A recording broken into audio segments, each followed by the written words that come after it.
fim do ano é tempo de fazer planos mesmo, né? E tem gente que anota no caderninho ou na agenda o que espera para o amor, outros pensam mais na família, tem gente que adora planejar até o nascimento de mais um filho. Mas você já pensou que também é importante planejar as finanças para o ano que está batendo aí na nossa porta? Isso é fundamental, né, gente? Por isso, nós convidamos o planejador financeiro Henrique Sgarione, ele que vai falar ao vivo com a gente agora, esclarecer todas as dúvidas e, claro, dar dicas de ouro para que você aí de casa comece o ano bem, viu? Não continue no vermelho, né? Tem muita gente que finaliza o ano no vermelho. Henrique, pode entrar aqui, vamos bater nosso papo aqui. É o seguinte, então, muita gente está terminando o ano no vermelho. Não dá tempo mais de recuperar para 2021, mas dá tempo de planejar e melhorar aí o ano de 2022, né? Bom dia pessoal, obrigado pelo convite. Sempre bom a gente estar conversando sobre dinheiro, né? Afinal de contas, todo mundo precisa. Eu vim de azul justamente para a gente transmitir essa ideia. Se você ficou no vermelho, vamos conversar um pouquinho, vamos pensar como é que a gente pode fazer um ano de 2022 melhor. Vamos nessa. E qual que é a primeira coisa que o pessoal que está em casa precisa se atentar aí para começar bem o ano de 2022? A primeira coisa é fazer uma reflexão. Como que foi 2021? Eu me organizei melhor, eu gastei demais, porque a nossa saúde financeira, Wilk, ela não depende basicamente de quanto que a gente ganha. Ela depende basicamente de como estão os nossos gastos. Independentemente se você está numa renda salarial média, baixa ou alta, todo mundo tem que fazer esse exercício. Qual que é a saúde dos meus gastos? E qual que é o principal erro que a gente comete então na hora de fazer ali o nosso planejamento? Tem gente que até tenta, né, se planejar, mas comete erros e acaba não efetivando ali, isso não dá resultado. É justamente essa falta de controle, né? Hoje existem tantas maneiras da gente controlar o dinheiro, né? Tanto aplicativo, planilha, caderninho, igual você controlou, mas a maioria não coloca em prática. Então, quando a gente tem o domínio do dinheiro, a gente não é dominado por ele. É fácil, né? Na teoria. Mas quando eu acompanho as pessoas de perto, o meu papel junto com elas é fazer com que o dinheiro seja um comportamento. Eu falo que o dinheiro começa na cabeça e depois ele vem para o bolso. Então, a diferença está entre eu aprender, desenhar estratégias e colocar em prática. Tá certo. Então, olha, vamos sentar aqui para a gente conversar mais sobre esse assunto. A Marina quer participar também da nossa conversa. Tenho certeza que ela tem muitas dúvidas. E eu quero saber, viu, Marina, se costuma ser controlada quando a gente fala sobre dinheiro. Will, que você já me apertando logo de início, hein? Henrique, bom dia, obrigado por estar com a gente hoje da forma presencial, né? Que bom que você pôde participar. Olha, eu vou confessar que eu sou um pouco desorganizada, viu? E eu sou daquelas pessoas, e até a minha primeira pergunta para o Henrique, que no final do ano fala, não, nesse ano vai ser diferente, eu vou ter mais controle, né? Eu vou me organizar mais, porque eu acho que a organização ajuda muito, né? E acho que é isso, particularmente, o que me falta. Você citou aí, o Henrique, a questão das planilhas, né?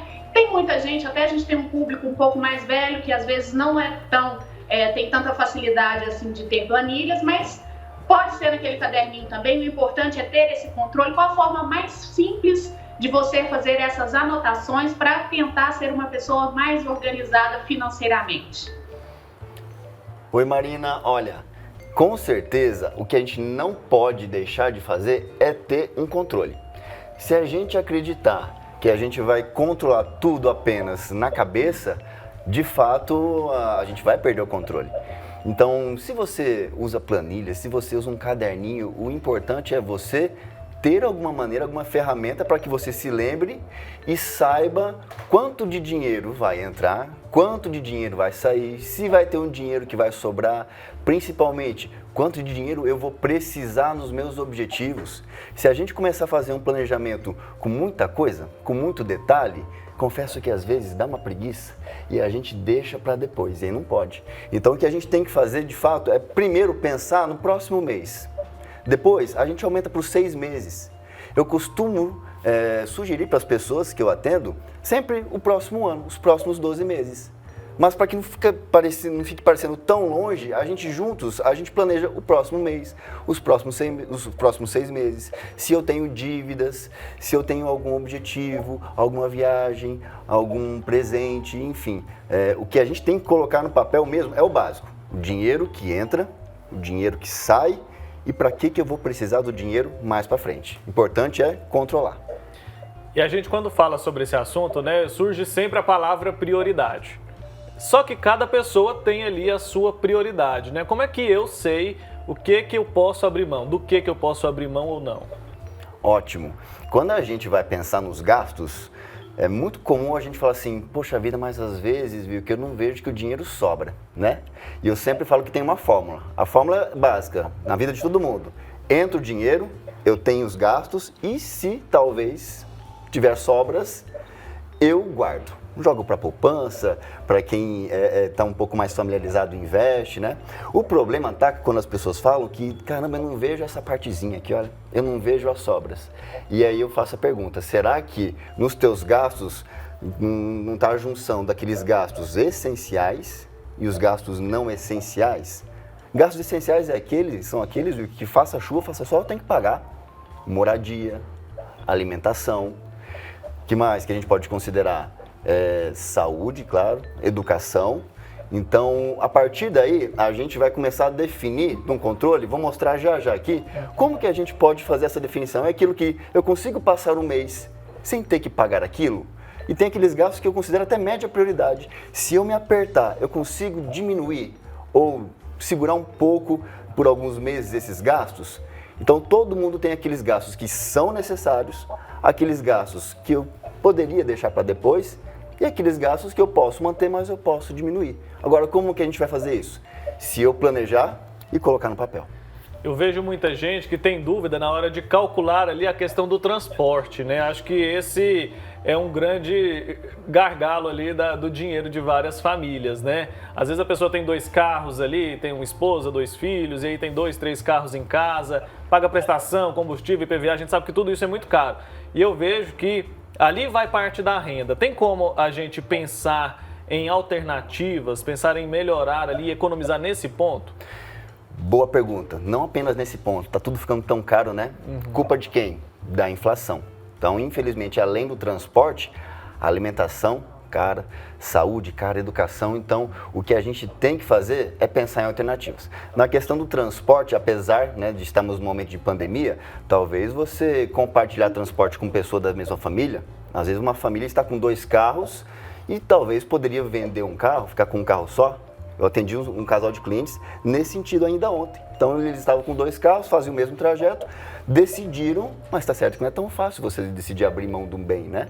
Mas eles optaram e está dando super certo. Outra questão também é verificar se você consegue, talvez, trocar o meio de transporte. No seguinte sentido, se eu tenho um carro com um valor superior, por que não utilizar um carro que também vai me atender, vai me levar de um lugar a outro, mas num valor inferior? Então, a resposta nisso, na verdade, está nas necessidades e no perfil de cada pessoa e de cada família. Posso fazer mais uma pergunta, gente? Estou aqui curiosa para saber, viu? Claro. Henrique, olha só. Infelizmente, a realidade de muitos brasileiros, né, nesse fim de ano é de dívidas, né? Principalmente nesse período difícil que passamos, né, por conta da pandemia. Muita gente ficou desempregada, muita gente teve salário reduzido, enfim, são várias dificuldades. Eu queria ver de você o que a pessoa tem que fazer para ela tentar se controlar pagando essas dívidas, mas sem deixar, é claro, de ter esse dinheiro para as prioridades. Ela tem que dividir essa dívida aí e tentar nesse próximo ano desfazer delas, né, sem fazer novas dívidas. Qual que é a dica principal em relação às pessoas que têm muita dívida, mas é que, é claro, né, precisam para continuar pagando as prioridades, né? Exatamente, Marina. Então, aí a gente volta de novo na questão das prioridades.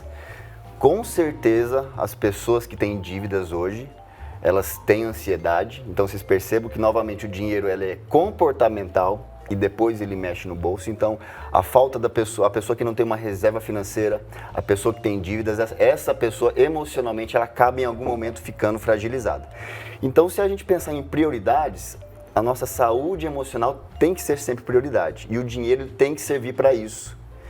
Então, quando a gente vai fazer um planejamento, a gente vai ver que dentro do perfil das pessoas que têm dívidas, existem aquelas dívidas que são dívidas mais caras, tem dívidas que são dívidas mais baratas, tem dívidas que, dependendo do perfil da pessoa, se ela tiver, por exemplo, um parcelamento que não tem juros, muitas das vezes compensa não antecipar essas dívidas para que essa pessoa tenha o dinheiro como reserva para que emocionalmente ela fique bem.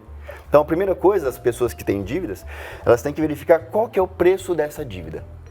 Uma dívida de um cartão de crédito, que se você ainda não leu a respeito, no Brasil é uma das maiores do mundo, porque os juros do cartão de crédito no Brasil, os juros são altíssimos, Marina.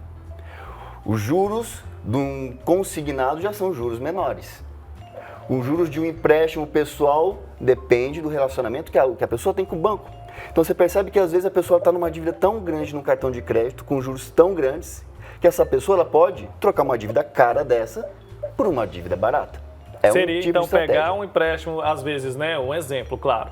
Consignado para pagar o cartão de crédito e ficar devendo só o consignado. Exatamente. Aí quebra o cartão. Aí quebra o cartão e vai pensar em fazer cartão novamente bem lá para frente, né? Depois que a pessoa tiver mais um comportamento financeiro melhor, porque o cartão é o grande vilão. A gente sabe disso. O cartão, as pessoas olham para o limite do cartão, soma com o salário que está na conta e fala o quê? Olha o tamanho do dinheiro que eu tenho para usar. Não, não é assim.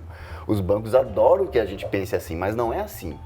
Então, quando a gente tem um planejamento para atacar as dívidas, a gente começa por assim, viu, Marina? A gente vê aquelas dívidas que estão mais caras e como que a gente vai fazer isso? Olhando na fatura do cartão, qual que é o percentual de juros que está lá. Olhando lá no meu financiamento, qual que é o percentual de juros que está lá. Olhando no empréstimo que eu peguei num banco, porque às vezes os juros que está num banco está muito maior do que está em outro banco. Então, a gente começa colocando no papel, vamos fazer uma tática aqui para acabar logo com essas dívidas o quanto antes. Primeira coisa, qual está mais cara? Vamos atacá-la. Tá explicado. Então vamos continuar falando de prioridade, viu, Marina? A gente colocou aqui uma lousa, né? Uma espécie de um quadro aqui para a gente desenhar, né? Para ser bem claro para o pessoal de casa, para todo mundo entender bem como que deve funcionar aí a prioridade, né? Como é que a gente faz esse planejamento financeiro? A gente fala sobre planilha, caderno, você já explicou que não tem uma receita aí para todo mundo. O que deve ser a primeira coisa que a pessoa tem que anotar na hora que ela sentar na mesa ali ou na frente do computador para fazer o planejamento para 2022? Eu falo com todo mundo que o que nós vamos conversar aqui, todo mundo já sabe, né? O que falta de fato é a gente colocar em prática. Então, o meu convite para vocês, para todos nós esse ano, aproveitando que amanhã já é um ano novo, né? É que a gente faça essa reflexão dentro das nossas casas, dentro das nossas vidas e coloque em prática algo simples. O simples funciona, mas tem que ser colocado em prática. Então, a primeira coisa, se a gente pensar, para eu ter um controle das minhas finanças, aquela fórmula simples. A minha renda vai pagar os meus gastos e isso vai gerar sobras. E igual eu falei, muitas pessoas olham aqui e falam, aqui tá difícil, não consigo sobrar. Então o que tem que se observar basicamente? Aqui. Porque aqui eu tenho gastos essenciais e eu tenho os gastos não essenciais.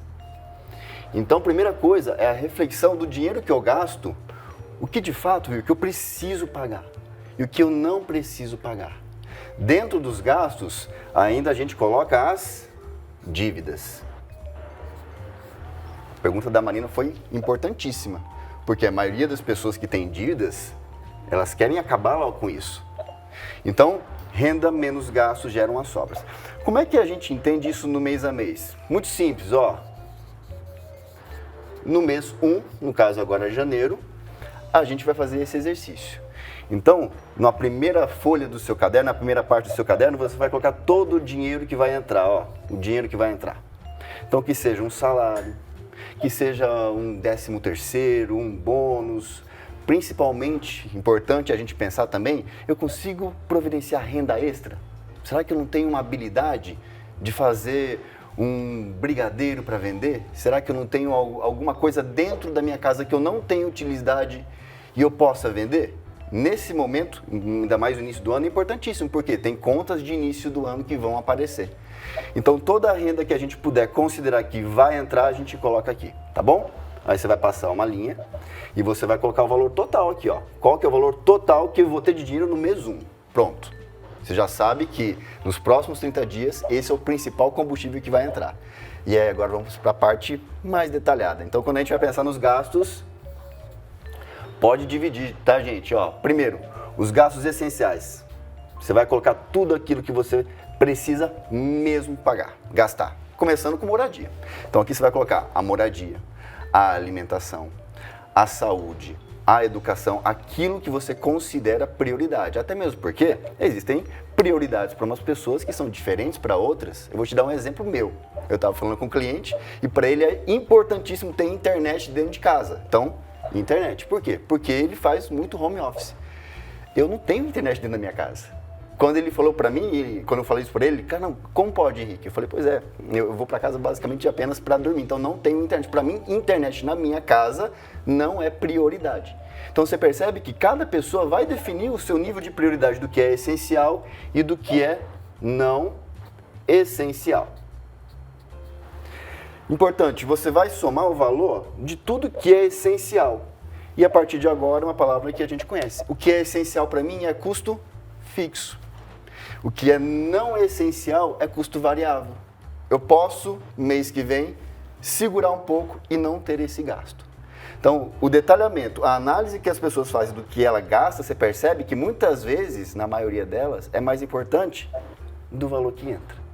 Então, aqui, vocês vão entender que tem um valor do que a gente precisa pagar e tem um valor que a gente consegue diminuir. E aí não existe fórmula mágica. Para sobrar dinheiro, ou eu ajusto aqui, diminuo aqui, ou eu aumento do lado de cá. Fazendo isso aqui, a gente vai chegar num valor total aqui também.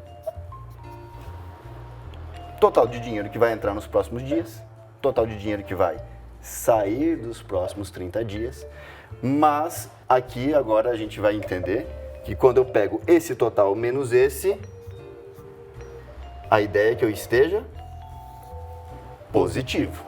Essa é a ideia. Básico, né, Marina? Isso, muito bom e muito bem explicado. Henrique, agora eu tenho uma dúvida, enquanto você estava explicando aí sobre os gastos essenciais. Aquele gasto que a gente tem uma vez ao ano, como IPTU e IPVA, a gente deve dividi-lo e colocar aí como se fosse parcelas mensalmente, ou a gente tem que colocar somente no mês que a gente vai fazer esse pagamento? De que forma colocar esse gasto aí, que é um gasto essencial, né? A gente tem que pagar de qualquer forma esses impostos. Ótima pergunta, Marina. A gente viu aqui um cenário de 30 dias, certo? Parece que nós brasileiros nós somos mais imediatistas, né? A gente quer ver as coisas mais rápido acontecer. A minha sugestão é que a gente não pare nisso aqui. A minha sugestão é que a gente faça os próximos 12 meses disso aqui. Porque daí eu vou ter uma visão macro, eu vou ter uma visão no meu ano daquilo que eu vou esperar que vai entrar e daquilo que eu tenho que me preparar para sair. Se eu não tiver um controle desse, eu deixo na cabeça, eu fico pensando, caramba, eu vou ter um IPVA para pagar, vou ter um material escolar, mas quando que eu vou ter que pagar isso? Quanto que vai me custar? Será que eu pago à vista? Será que eu pego um empréstimo? Será que eu parcelo? Para isso, então, a gente vai para a segunda rodada aqui de um planejamento. Posso vir aqui, Wilk? Pode sim, vamos ver. A segunda rodada é a gente pensar, então, nos próximos 12 meses. Então, se a gente fez o primeiro exercício do mês 1 de janeiro, nós já temos uma base. Mas janeiro provavelmente vai ser diferente de maio, vai ser diferente do mês de junho, das férias. De dezembro, então, nem se fala, que vai ter Natal e etc, vai ter presentes. Então, olha, a ideia é que agora eu coloque do primeiro até o 12º mês. Por quê? Porque eu já vou saber qual que é a renda, nós já fizemos esse exercício anteriormente, e eu já sei principalmente, Marina, qual que é o meu custo fixo. Custo fixo, a gente está chamando, são os meus gastos essenciais. O que vai entrar de custo variável? Esses custos que vão acontecer uma vez ao ano, 2 vezes ao ano. Quando eu faço esse movimento todos os meses, eu consigo saber quanto ou se eu vou ter dinheiro de sobras no mês a mês. E aí vamos imaginar que lá para o mês de fevereiro eu vou precisar pagar um IPVA, um IPTU de R$1.000. De duas, uma. Se eu não me preparei antes aqui, ó, no mês de 2021, se eu não tô com essa reserva, da onde que vai entrar o valor aqui? Então, provavelmente eu não vou conseguir pagar à vista.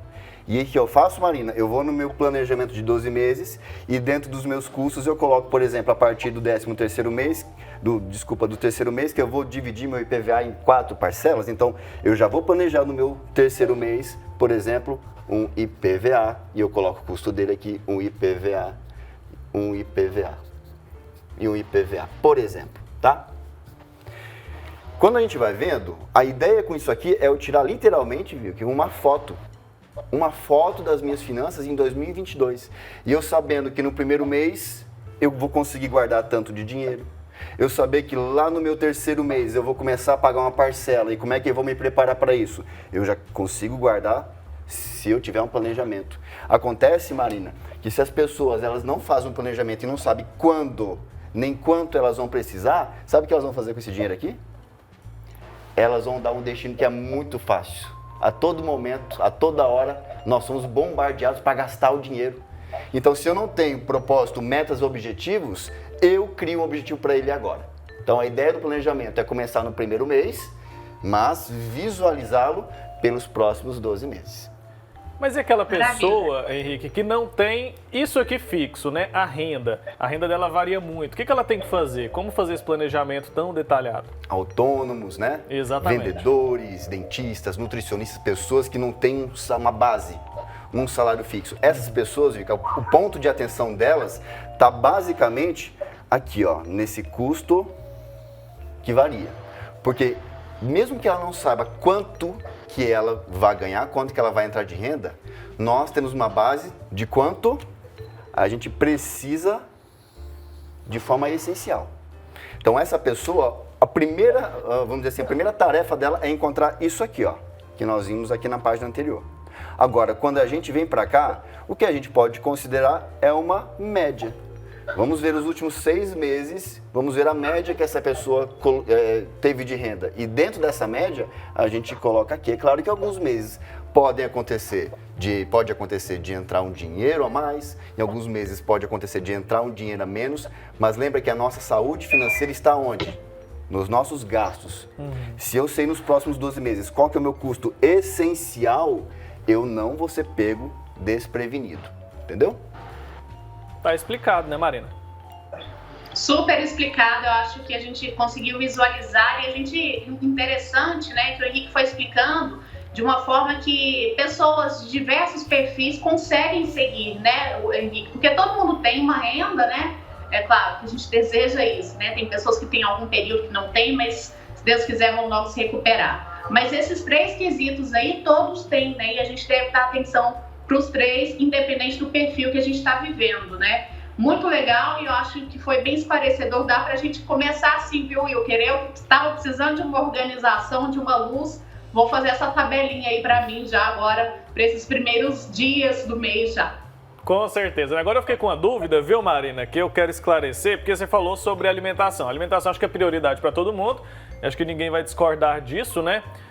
Mas eu quero saber, aquela pizza ali do fim de semana, aquele sanduíche, aquilo lá entra como gasto com alimentação ou entra como lazer? Depende de como você encara isso.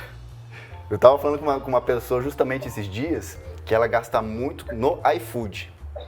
E aí eu falei para ela, você não acredita que gastar com aplicativos, né? Você acha que isso é lazer ou isso é necessário? Ele falou assim, para mim é extremamente necessário. Falei, mas vamos entender por que para você é extremamente necessário. Ele, mas é porque eu não sei cozinhar. Falei, então se você não sabe cozinhar, você prefere acabar pagando muito mais, porque além, claro, do valor do alimento ali no aplicativo, tem o custo do transporte, do profissional que vai entregar ali a comida, né? Então, nesse caso, é uma reflexão mesmo, Vic. Então, quando a gente entende que o meu gasto com alimentação essencial é aquela alimentação que vai dentro da minha casa, a colocar comida na despensa, comida na mesa. Mas tem pessoas que não fazem isso, não almoçam em casa, né? Passam o dia todo fora. Mas mesmo ao passar o dia todo fora, eu posso gastar R$10 ao dia, eu posso gastar R$100 ao dia. Então você percebe que isso vai fazer parte também, dentro de um custo fixo, qual que é o valor de um mês inteiro que eu essencialmente gasto com a alimentação que eu preciso. Agora, aquela pizza a mais, aquela baita lasanha a mais, eu posso ter? Claro, eu devo ter. Mas considere então que vou separar uma parte um pouquinho maior para eu ter essa minha, vamos dizer assim, qualidade de vida. Tá muito bem explicado, viu, Henrique? Agora, acho que também é fundamental que as pessoas tenham consciência da própria situação financeira, né? Vi que você publicou ali nas redes sociais recentemente uma história lá de cosplay de rico. Explica isso pra gente. Cosplay de rico, dublê de rico. Dublê de rico também. Dublê de rico é fantástico. Por quê? Porque às vezes as pessoas, eu sempre falo o seguinte, elas querem comprar o que elas não precisam com o dinheiro que elas não têm para se aparecer para aquelas pessoas que elas nem gostam. Isso é o dublê de rico. Então é aquela pessoa que às vezes ela sabe qual que é o cenário financeiro dela, mas ela, ao invés, por exemplo, de assumir um padrão de vida condizente com a realidade, porque todos nós temos um padrão de vida e temos sim que buscar melhorar, né, cada vez mais para a gente ter mais conforto, para a gente ter mais qualidade de vida, mas eu falo que tudo é um processo. Algumas pessoas não entendem essa questão do processo e querem antecipar essas coisas para agora. E aí o que elas fazem? Dívidas caras. Altos financiamentos, pagam juros comprando de forma desnecessária. Eu sempre falo que quando eu vou comprar alguma coisa, basicamente eu faço algumas perguntas. Eu preciso disso agora ou eu quero? É muito diferente você responder isso. Pense em qualquer coisa que você quer comprar agora. Pensa, eu preciso muito agora ou eu quero? Se você respondeu que você precisa, ok, vamos seguir então nessa linha de raciocínio. Tem outra pergunta para você. Você tem dinheiro agora ou você vai precisar parcelar isso? Tá. E aí a gente vai pensar na terceira pergunta. É urgente? Eu preciso comprar isso agora? Não pode esperar um dia? Dá tempo de eu contar um caso meu que aconteceu? Dá, pode contar. Fomos almoçar num restaurante, dentro de um shopping. O restaurante estava muito cheio. Pegamos a senha e ficamos lá fora esperando. O que tinha do lado do restaurante? Uma loja. O lugar das tentações. O lugar das tentações. O shopping foi feito para a gente gastar. Cuidado quando a gente fala shopping, pelo amor de Deus. O que a gente fez? Não estamos fazendo nada, vamos esperar dentro da loja. Eu entrei na loja, Marina, eu achei uma camiseta linda, fantástica. O que estava escrito nela? Promoção. Tem um comportamento financeiro chamado ancoragem. Sabe o que significa ancoragem? Seguinte, se esse pincel tá lá escrito promoção, eu já vou olhar primeiramente para ele. Agora, se ele tá assim, ó, de R$10,90 por R$7,90, eu me ancorei no R$10,90 e eu acho que é uma ótima oportunidade. Eu quase caí nessa, Marina. Eu tava dentro da loja e tinha uma camiseta linda que tava por um preço, promoção tanto. Eu peguei a camiseta, eu olhei e falei, mas eu não vim para cá para comprar camiseta, eu vim para almoçar. Eu lembrei da minha própria pergunta que eu sugiro às pessoas. Eu falei, eu quero ou eu preciso? Eu não preciso dessa camiseta agora. Sabe o que eu fiz? Eu peguei essa camiseta e coloquei do outro lado da loja, escondi. Falei, se eu quiser mesmo, eu vou almoçar e volto. Deixei. Fui almoçar, uma hora depois, saí de lá e eu lembrei da camiseta. Mas já tinha passado o impulso. Por quê? Porque era algo que eu queria e não algo que eu precisava. Então, os dublês, os cosplays de rico, eles gastam muito dinheiro naquilo que eles querem, muitas vezes para apresentar uma coisa que eles não são. Então, é isso que eu postei lá recentemente lá no Instagram. Achei muito engraçado, porque eu conheço, acho que todo mundo conhece, né? Um cosplay, não, um dublê de rico, né? Rico. Henrique, obrigado, viu, pela sua participação aqui com a gente. Esclareceu tudo, né, Marina? Muito, esclareceu muito, eu acho que já deu uma luz aí, principalmente para quem quer começar o ano de uma forma mais organizada, e isso eu acho que é essencial para que a gente tenha mais controle financeiro, né, gente? E o controle financeiro, ele muda a vida da gente, viu? Porque pensa no estresse quando a gente tá tudo bagunçado ali, né, Henrique? Então, quando a gente tem tudo controladinho, fica mais fácil, sim, da gente fazer as coisas com mais calma, né? E isso é essencial para a gente ter dias melhores. Então, muito obrigada, viu, Henrique, pela participação. Um excelente 2022 para você. Obrigado para você também, Marina, para você também, Wilker. Igualmente, viu? Obrigado pelo seu tempo aqui com a gente. Obrigado.